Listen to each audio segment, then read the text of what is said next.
I adopted a worthless alien orphan. Now God bowed to her. The twin sons of Titan, 7, had sunk below the horizon hours ago, leaving the desert planet wrapped in a cold, unyielding night. The sky stretched out like a vast black curtain, pierced only by the faint twinkle of distant stars, their light dulled by swirling clouds of red dust.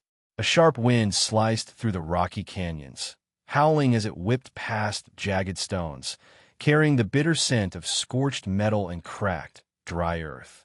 This was the outer rim's edge, a forsaken wasteland where only the lost or the stubborn dared to linger. Jack's butler slouched in the driver's seat of his beat-up space truck. Betsy, his gray eyes scanning the endless dunes and rocky outcrops ahead. At 35, he carried the weight of a rough life etched into his features. Black hair tangled with dust, a leather jacket patched and worn, and a face lined with fatigue and old pain. Once a mercenary, he'd traded plasma rifles for a steering wheel, hauling trash across the galaxy to outrun a past he couldn't fix. His sister's death in an intergalactic raid he'd failed to stop. Betsy rattled beneath him, her engines grumbling like a tired beast. Inside, the cab was a mess. Crumpled star maps littered the floor, empty coffee cans rolled with every bump, and a faded photo of Jax and his sister sat wedged under the dashboard, its edges curling with age. He took a sip from his thermos, the coffee gone lukewarm, when Betsy's radar screeched to life. The screen flared with chaotic beeps and static, showing something big and metallic nearby, but the signal flickered wildly, like it didn't want to be found. "What the hell?" Jax muttered, setting the thermos down.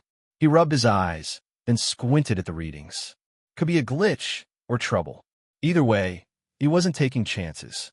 Jax eased Betsy to a stop in a narrow valley, the truck's creaking frame settling into the silence. The wind outside shrieked louder, tugging at the rusty hull. He grabbed his flashlight and strapped his old plasma pistol to his hip, more habit than expectation. Stepping out, the cold hit him hard, his breath puffing into small clouds that vanished in the dark. The flashlight's beam sliced through the night, painting the red sand and sharp rocks in stark white light. He moved slowly, boots crunching with each step, following the radar's erratic signal. Rounding a boulder, the light caught something, a small shape huddled in a shallow alcove. Jax froze. It was a girl, maybe 12 or 13, her pale green skin shimmering faintly like jade catching a stray ray. Her platinum hair spilled down to her feet, tangled and streaked with red sand. She wore a torn spacesuit, once white, now stained with dirt and dark patches of dried blood. Her thin arms clutched a rusty mechanical doll, its loose limbs dangling, as if it were the only thing keeping her grounded. Her large, deep purple eyes flicked up, wide with panic and exhaustion, meeting his. "Holy!" Jax breathed, his training kicking in even as his mind reeled. She wasn't human. Her skin, her eyes screamed alien, but there was something in her face, a raw, childlike fear that hit him square in the chest. "Hey," he said, kneeling a few feet away, keeping his voice low despite the dust roughening it. "Easy there. I'm not going to hurt you." She flinched, pressing herself tighter against the rock, but she didn't have the strength to move far. A weak whimper escaped her, her breath shallow and ragged, forming faint wisps in the freezing air. Jax edged closer, careful not to spook her. "Kid, what are you doing out here? Where's your family? Who the hell left you in this damn place?" Her head lifted slightly, her violet eyes brimming with unshed tears. "Qui vadis, please, don't leave me." Her voice was hoarse, a broken mix of some alien tongue and shaky English. She reached out with trembling hands, a desperate, pleading gesture that made Jax's gut twist. Then he saw it, a gray metal collar clamped around her neck, its surface carved with glowing, jagged symbols. Dried blood crusted around it, marking where she'd clawed at it. Jax's jaw tightened. He'd seen those before, slave collars, used by intergalactic traffickers to track and control their captives. "Son of a bitch," he growled under his breath. "You should walk away. This was trouble. Big trouble. Bounty hunters, slavers, maybe worse, would come looking for her. Getting involved could cost him everything. Betsy, his route, his life. But then he looked at her again, really looked. Those scared eyes, that frail frame. She was just a kid, dumped in the middle of nowhere like trash. If he left her here, she'd die. And if he left her, he'd be no better than the bastards who'd done this. Memories clawed at him. His sister's face, her pleading look before the explosion, took her. He hadn't saved her. He couldn't save her. But this girl? Maybe he could. "All right, kid," he said, his voice gruff but steady. "Let's get you out of here." He shrugged off his jacket, the leather creaking, and draped it over her shoulders. She barely moved as he scooped her up, her body terrifyingly light, like a dry leaf about to crumble. Her head lolled against his chest, the doll still gripped tight in her hands. Back at Betsy, he set her gently in the passenger's seat, her small form sinking into the worn cushion. He cranked the heater, the warm air humming to life, and watched her shiver under his jacket. Her green skin caught the dashboard's dim glow, highlighting tiny scars on her hands, marks of a fight she shouldn't have had to wage. He noticed the doll again. It was a cheap thing, rusted and battered, one LED eye dark, its joints loose. But she held it like it was priceless. Jax frowned, a nagging feeling tugging at him. A junk toy, he thought, but to her it's everything.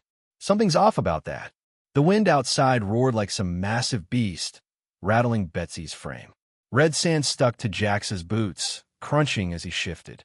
He glanced at her, his mood a tangle of annoyance. This wasn't his problem, and a growing worry he couldn't shake. "What am I getting into?" he muttered, rubbing the back of his neck. "Stay here. Warm up," he told her, though he wasn't sure how much she understood. "I'll check outside. Don't touch anything." He stepped out, scanning the valley with his flashlight, making sure no one had followed. The beam swept over the rocks, finding nothing but shadows and dust. Satisfied, he climbed back in. She was still there, curled up, her purple eyes locked on him. Fearful, but with a flicker of something else. Hope, maybe. "What's your name?" he asked, starting Betsy's engine with a low rumble. "I'm Jax." She hesitated, her fingers tightening on the doll. "They called me 001, just a number." Jax winced. "That's no name, kid. That's a damn label." He thought for a second, then nodded to himself. "I found you out here, like a scrap of something lost in the desert. How about scraps? You like that?" Her lips twitched, a faint smile breaking through. "Scraps. I like it." "Good," he said, easing Betsy forward. "Now, let's get you somewhere safe." As the truck rolled into the night, Jax couldn't shake the feeling that this was bigger than he'd bargained for. The collar, the doll, her strange green skin. Too many questions piled up. But for now, he had a kid to look after. And somehow that felt like enough. Jax slouched in Betsy's driver's seat, the low hum of the truck's engine filling the quiet as he navigated the rocky terrain. The dashboard's dim glow cast shadows across his face, highlighting the lines of fatigue etched there. Scraps sat beside him, her small frame swallowed by his oversized leather jacket, her pale green hands clutching her rusty mechanical doll. Her purple eyes flicked nervously between the dashboard and the passing landscape, her breathing steady but tense. Jax glanced at her, noticing how the cab's faint light made her skin shimmer faintly. He grabbed his water canister and held it out. "Hey, Scraps, you haven't had anything since we stopped.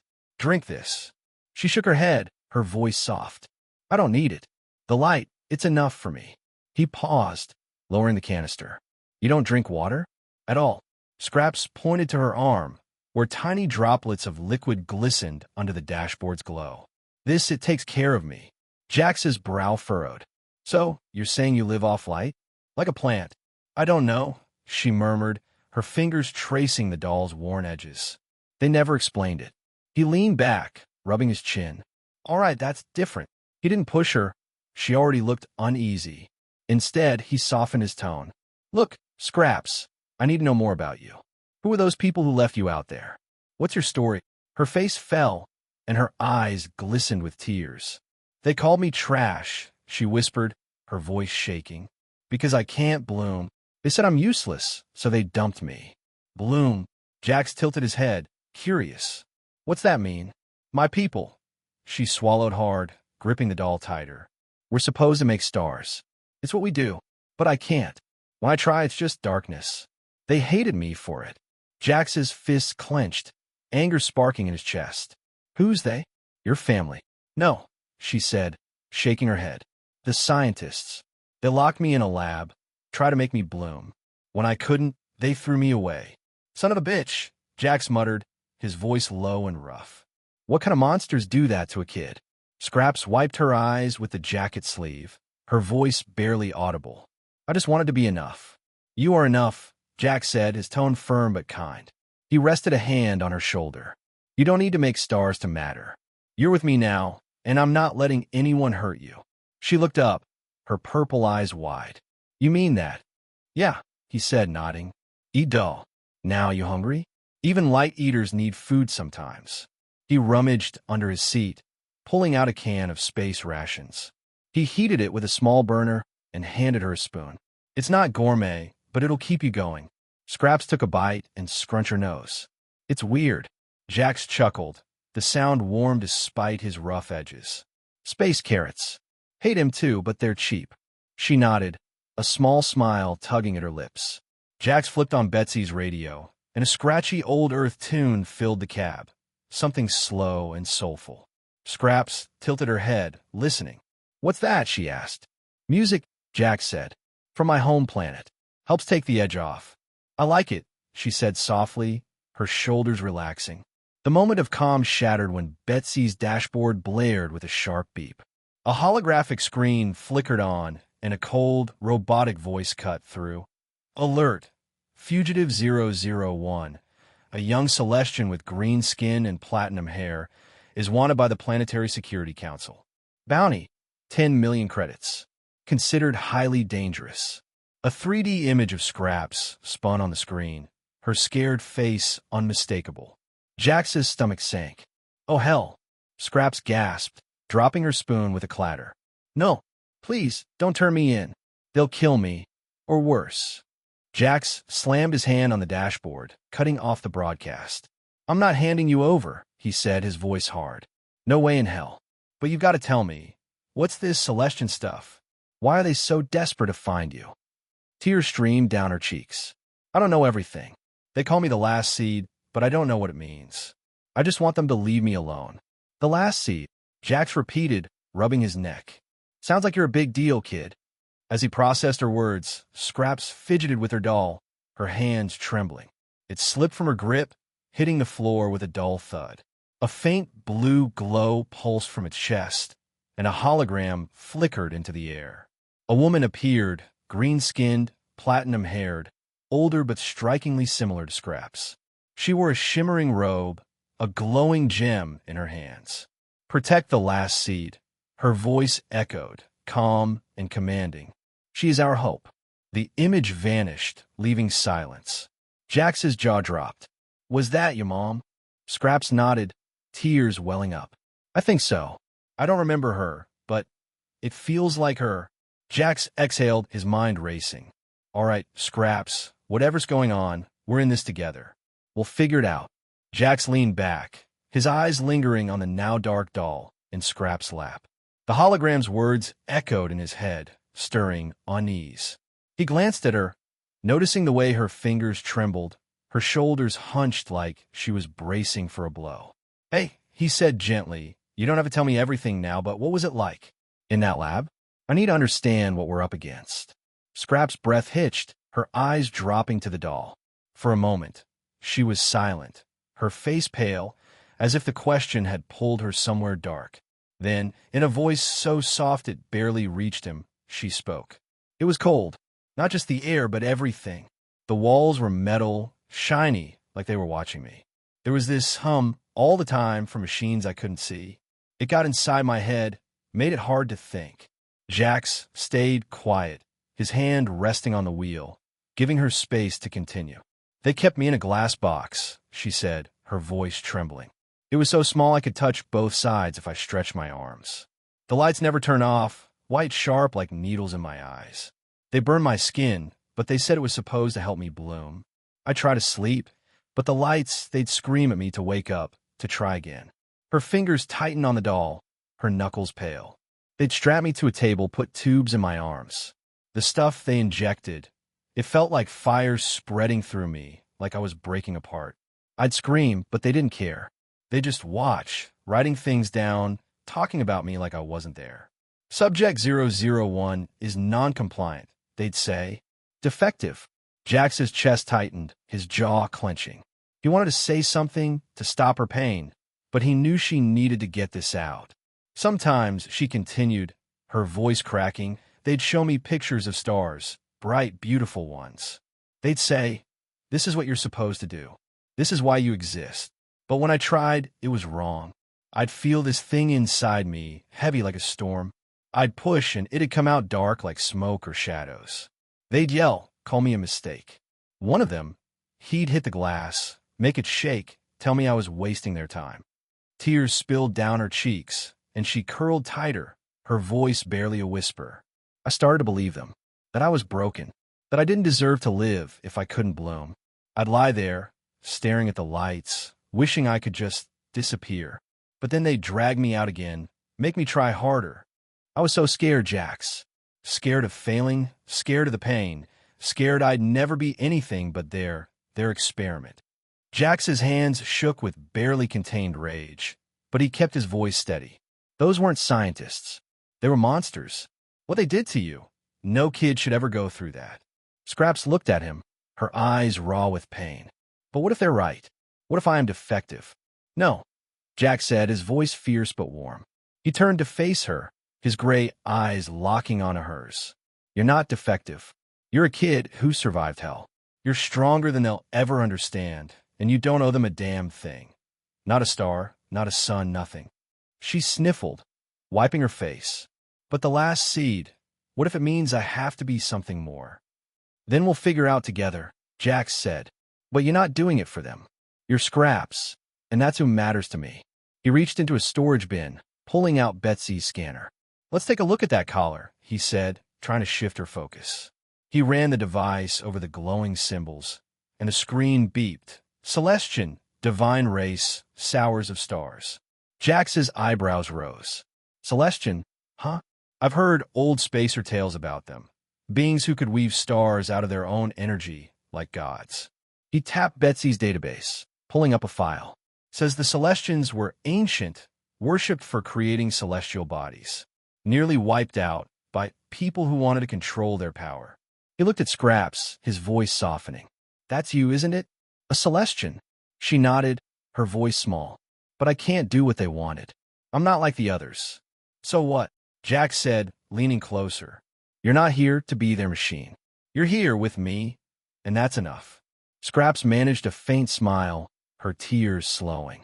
Jax cracked open another can of rations, splitting it with her. She grimaced at the space carrots, and he chuckled. Still awful, huh? Yeah, she said, her smile brighter, her cheeks flushing a deeper green. You're tougher than you think, Jax said, nudging her. Surviving all that? That's real strength. Really? She asked, her eyes shining. Really, he said. Now rest. We're safe here for now. Scraps leaned against him, her breathing evening out as she drifted off, the doll still clutched tight. Jax stared at the dashboard, his mind set. Whatever the last seed meant, he'd protect her. She was his kid now, and no one would hurt her again. Jax gunned Betsy's engine, the truck lurching over Titan VII's rocky ground. We're out of here, Scraps, he said, his voice taut with urgency. That bounty's got every punk in the rim hunting you. We're aiming for the old mining outpost, Ghost Town. You in? Scraps gripped her mechanical doll, its joints creaking under her fingers. Her purple eyes flickered with dread, her voice soft. They'll track me down, Jax. They never give up. Not today they won't, he said, his jaw clenched. Stay sharp, kid. We're tougher than they think. He glanced at her, her small frame tense in the passenger seat, and steeled himself. The hologram's words, protect the last seed, nagged at him, but keeping her alive was the only plan that mattered. He guided Betsy into a narrow canyon, headlights piercing the dark, glinting off towering rock walls that squeezed the path tight. The truck's engine growled, the air in the cab thick with Scrap's quick breaths and the hum of machinery. Trouble hit like a hammer. Betsy's alarm wailed, red lights flashing across the dashboard. The scanner screamed, showing 3 ships closing fast, their weapon locks pulsing. Damn it all! Jack snarled, slamming the gas. Scraps, hold on! Betsy roared forward, tires kicking up gritty clouds. A plasma bolt smashed the ground ahead, erupting in a spray of rocks and sparks. Jack swerved, the truck rattling as debris pounded the hull. Scraps yelped, ducking low, her doll slipping to the floor with a faint clatter. A cold, metallic voice crackled over the comm. Give us the girl, driver, or we'll burn that rig to ash. The screen flared, revealing Krev, a cyborg with a steel-plated face, one red eye glowing like a furnace. His jagged jaw twitched, framed by a ship's cockpit. Shove it, Scrap heap, Jax growled, grabbing his plasma pistol. He fired a shot through Betsy's side port, the blast sizzling into the dark. Scraps, keep low. Another bolt grazed the truck's side, searing the hull with a screech of molten metal. Scraps cried out, her hands clutching her collar, its symbols flaring erratically. Her breath hitched, eyes widening as a deep hum vibrated from her, shaking the air. No, I can't let it out, she gasped, her voice raw with panic. Before Jax could respond, a wave of dark purple energy erupted from her, swirling like a storm of ash and lightning. It lashed out, wild and fierce, and struck one of the ships. The craft's turret melted in a sizzling heap, the ship spiraling into the canyon wall with a thunderous crash. Flames lit the night, casting stark shadows across Scrap's horrified face. Jax's heart pounded, his grip tight on the wheel. What the hell was that? I didn't mean to, Scrap sobbed, curling into herself, trembling. It just happens. I'm gonna hurt someone, Jax. I'm dangerous. Her voice cracked, heavy with the fear that her own strength could destroy what she cared about. You're not dangerous, Jax shouted, weaving Betsy through a tight curve. Another bolt rocked the truck, but he held her gaze, his tone fierce. You saved us, Scraps. That's you fighting, not hurting. She shook her head, tears streaming. But what if I can't stop it? What if I wreck everything? I don't want to be like this. Her words carried a desperate edge, the terror of a power she couldn't tame. Jax's chest tightened, her fear hitting him hard. You're not wrecking anything, he said, forcing calm. You're my kid, and we'll handle this. Krev's voice cut through, dripping venom. That's why she's worth millions. Keep her, driver, and you're done. A flurry of plasma bolts lit up the canyon, kicking up dust and stone. Jax gritted his teeth, pushing Betsy to her limit, the engine screaming. The canyon walls closed in, scraping close. He spotted a cave ahead, its mouth shrouded in shadow. Hang on, he said, voice low and steady. We're slipping this. He jerked the wheel, squeezing Betsy into the cave, the hull grinding against rock with a bone-jarring screech. The truck lurched to a stop, the engine coughing as he cut the power. Silence slammed down, broken only by Scrap's ragged sobs and the faint drone of ships circling outside. Jax turned to her, his breath heavy. We're clear for now, he said softly, leaning closer. You did good, kid. You got us through. Scraps lifted her tear-streaked face, her eyes raw with guilt. I hate it, she whispered. It's like I'm carrying something that's not mine. Every time it comes out, I'm scared I'll lose what makes me me. Her voice trembled, not with self-pity, but with the dread of becoming a stranger to herself. Jax slid closer, his voice steady. That power's part of you, Scraps, but it's not all you are. You're the kid who's still here, still fighting. That's what counts. She sniffled, clutching the doll she'd retrieved, its worn surface catching the cab's dim light. But what if it's too much? What if I hurt you? You won't, Jax said, his tone firm. I trust you. We'll figure out how to keep it in check. Scraps nodded, her breathing easing, though doubt lingered in her eyes. Jax grabbed Betsy's scanner, its screen flickering. Let's see about that collar, he said, keeping his voice calm to ground her. He ran the device over the glowing symbols, the scanner beeping. The screen flashed. Celestian, divine race, sours of stars. Jax's eyebrows shot up. Celestian? No kidding. What? Scraps asked, her voice small, searching his face. He pulled up a file from Betsy's database, its text flickering. So Celestians were ancient, practically gods. They could create stars, suns, with their own energy. But they were hunted, nearly wiped out by people who wanted their power. He looked at her, his voice softening. That's you, Scraps. You're a Celestian. She shook her head, her voice quiet but sharp. No, I'm not. They wanted me to be something holy, something perfect. But all I do is make things break. They said I'd only ever cause trouble, that I wasn't worth saving. Her words held a raw edge. Not just failure, but the fear that her existence might only bring chaos. Jax leaned closer, his gray eyes steady. They're wrong. You're not here to be their saint or their weapon. You survived them, and that's more than they could handle. You're Scraps, and that's all I need. Her lips quivered, a spark of hope in her eyes. Even if I mess things up, especially then, Jax said, nodding. You're enough, kid. Scraps managed a faint smile, her cheeks flushing faintly. Jax cracked open a can of rations, splitting it with her to ease the tension. She grimaced at the space carrots, and he grinned. Still junk, huh? Yeah, she said, her smile steadier. They sat in the cave's dim light, the distant hum of ships fading. Scraps straightened, her fingers tightening on the doll. I want to learn, she said, her voice soft but firm. How to control it, so I don't hurt anyone. Jax nodded, his expression serious but warm. That's a start. We'll work on it, you and me. But for now, we need a plan to shake these bastards.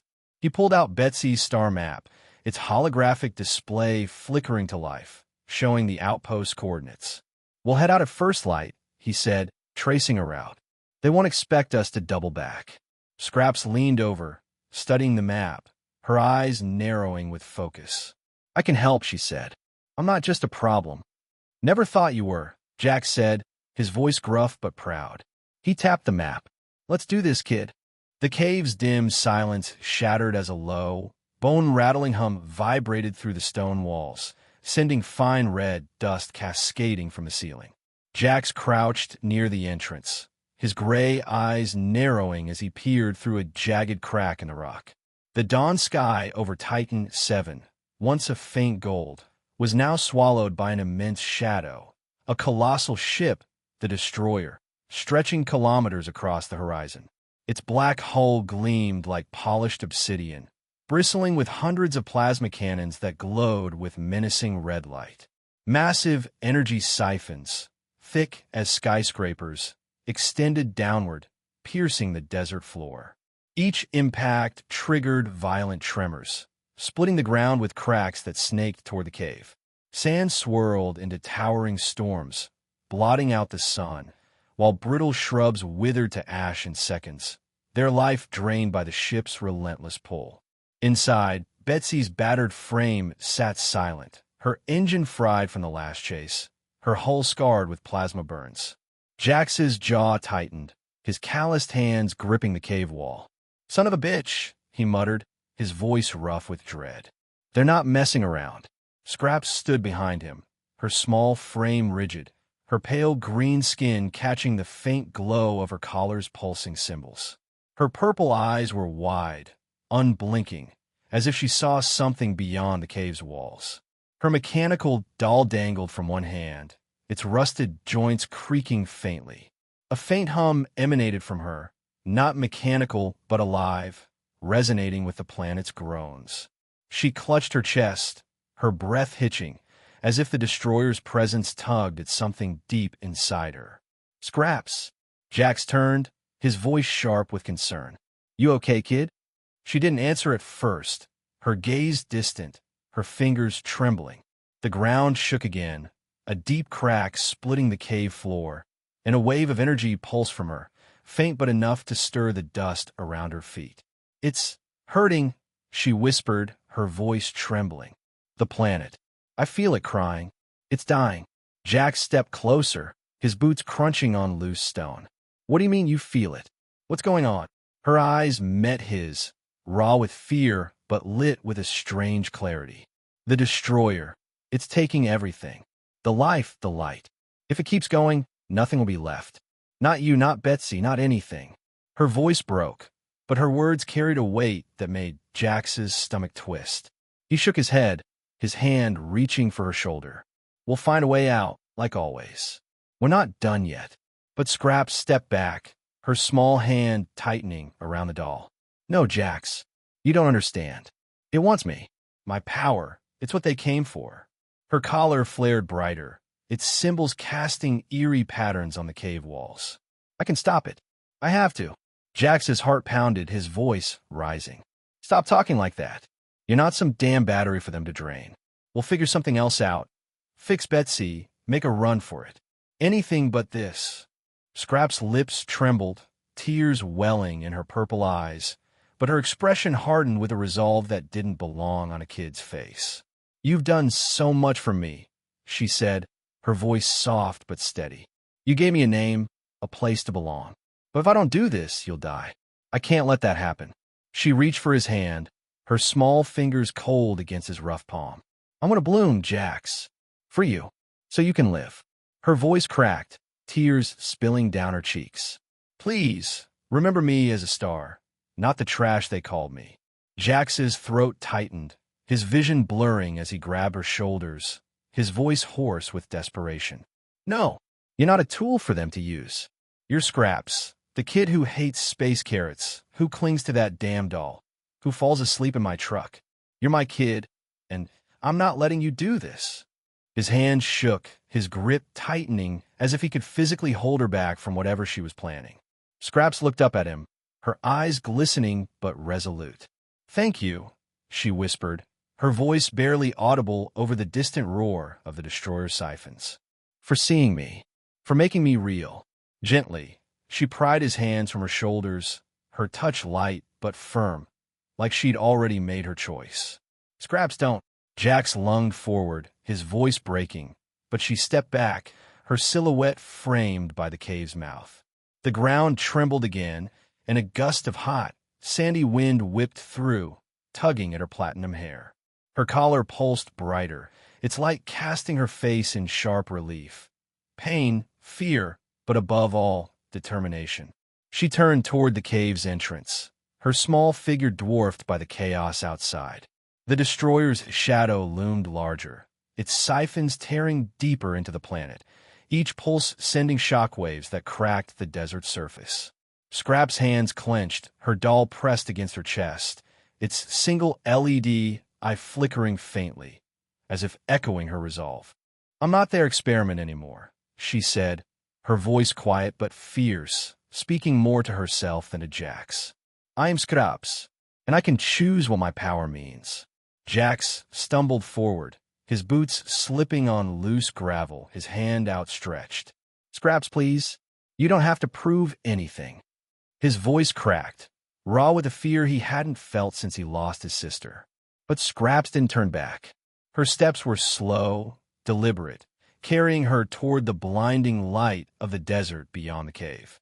The air grew heavy, charged with a strange energy that made Jax's skin prickle.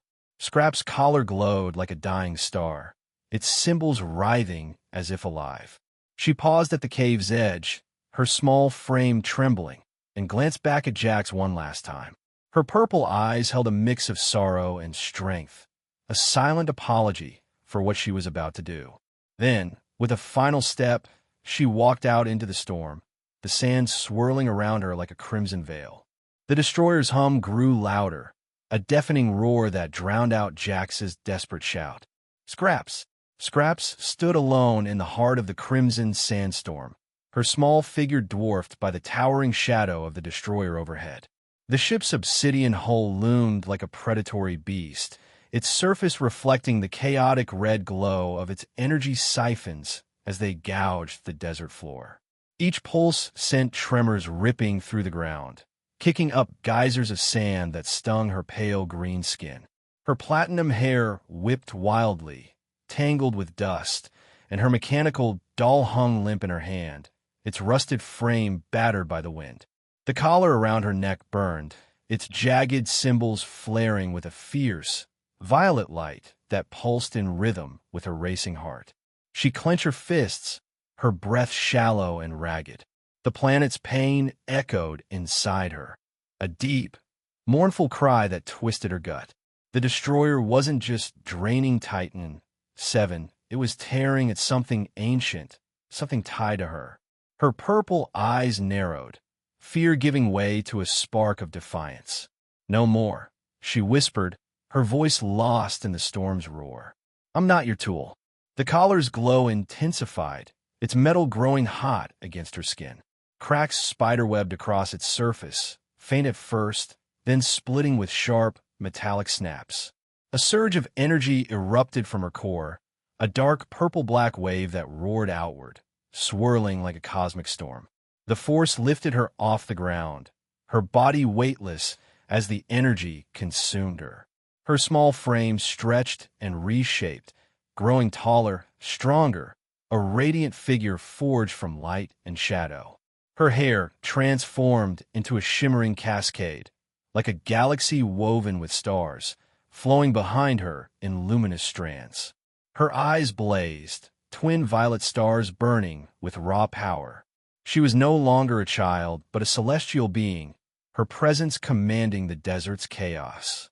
Scraps, or what she had become, raised her hands, and the air crackled with energy.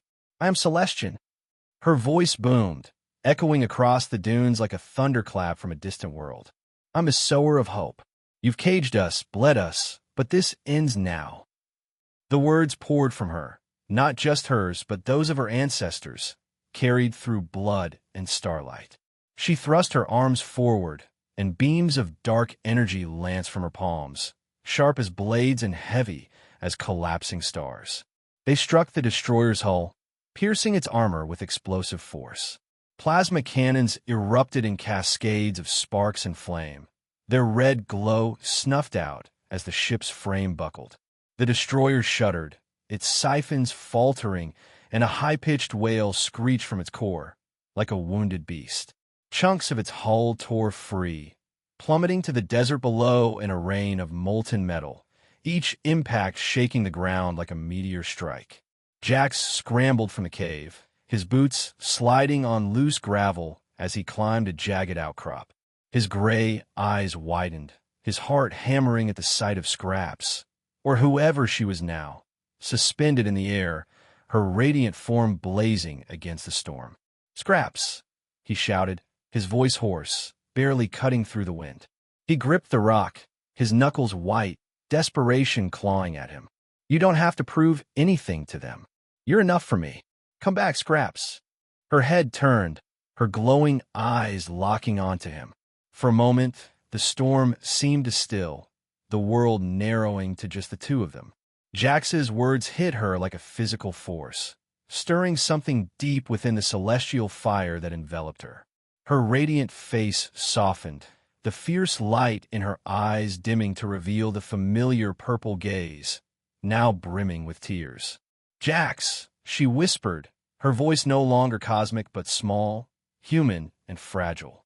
The destroyer roared back to life, its remaining siphons pulsing with renewed fury, tearing deeper into the planet. A fresh wave of tremors knocked Jax to his knees, but he pushed forward, climbing higher, his voice raw. "Scraps, listen to me. You're not their weapon.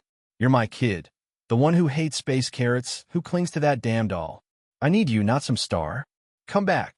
Tears streamed down her face, sparkling like tiny comets as they fell. The energy around her flickered, the dark storm wavering as her resolve cracked.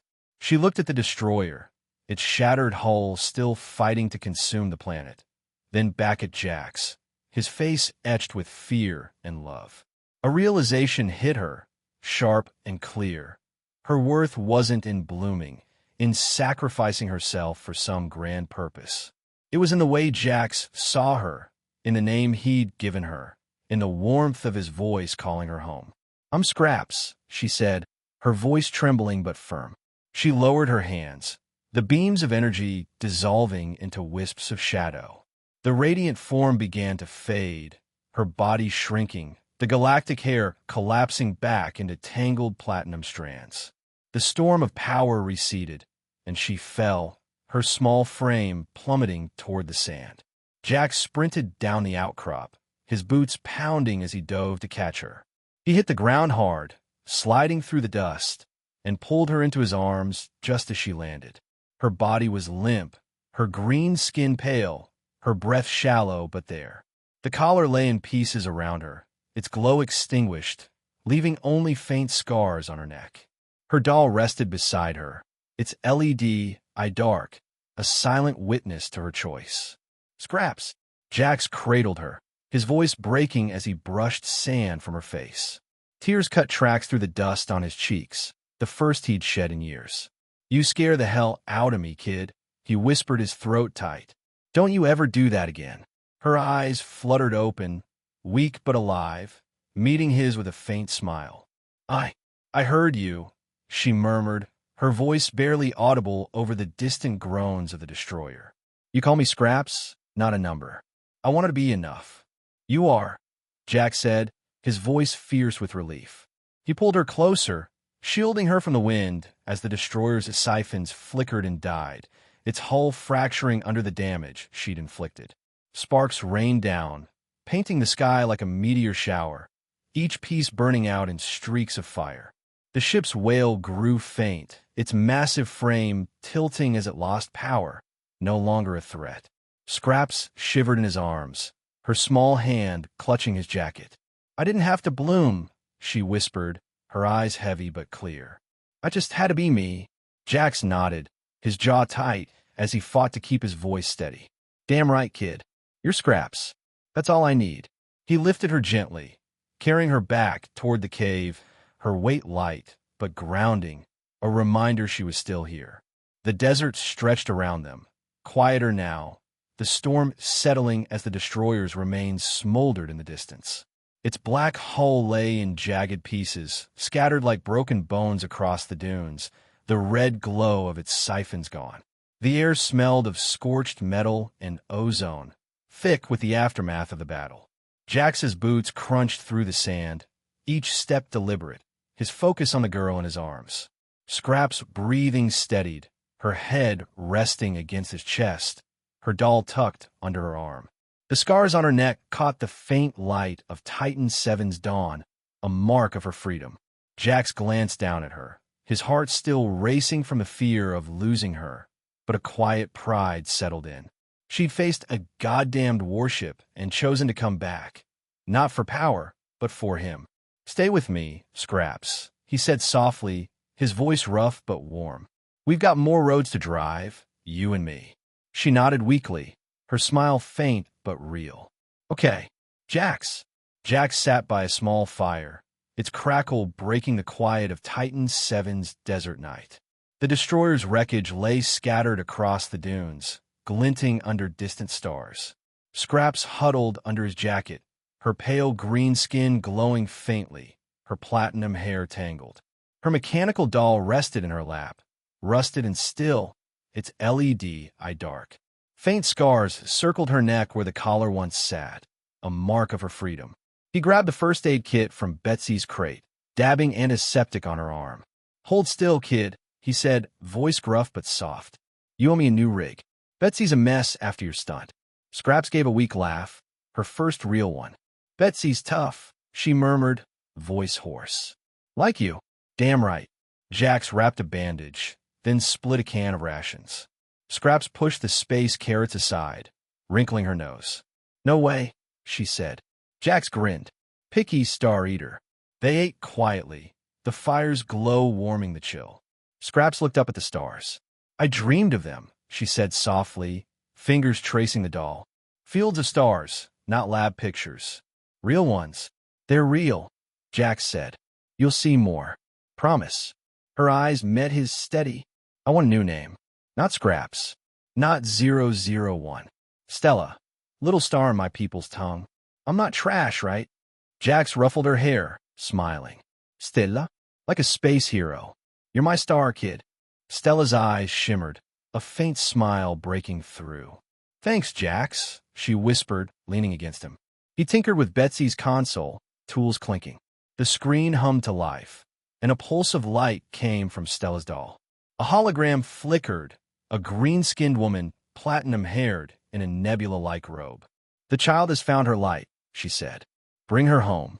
Coordinates flashed for a distant planet, then faded. "Die glänzt stille." "Your people, maybe. Ready for another ride, little star?" Stella nodded, clutching the doll, eyes bright with hope. "With you." Jax helped her into Betsy's cab, her scars catching the dashboard's glow. Her breathing slowed, head tilting against the seat, doll in her lap. Jax gripped the wheel, dawn brushing the horizon. Betsy's engine sputtered alive, ready for the road.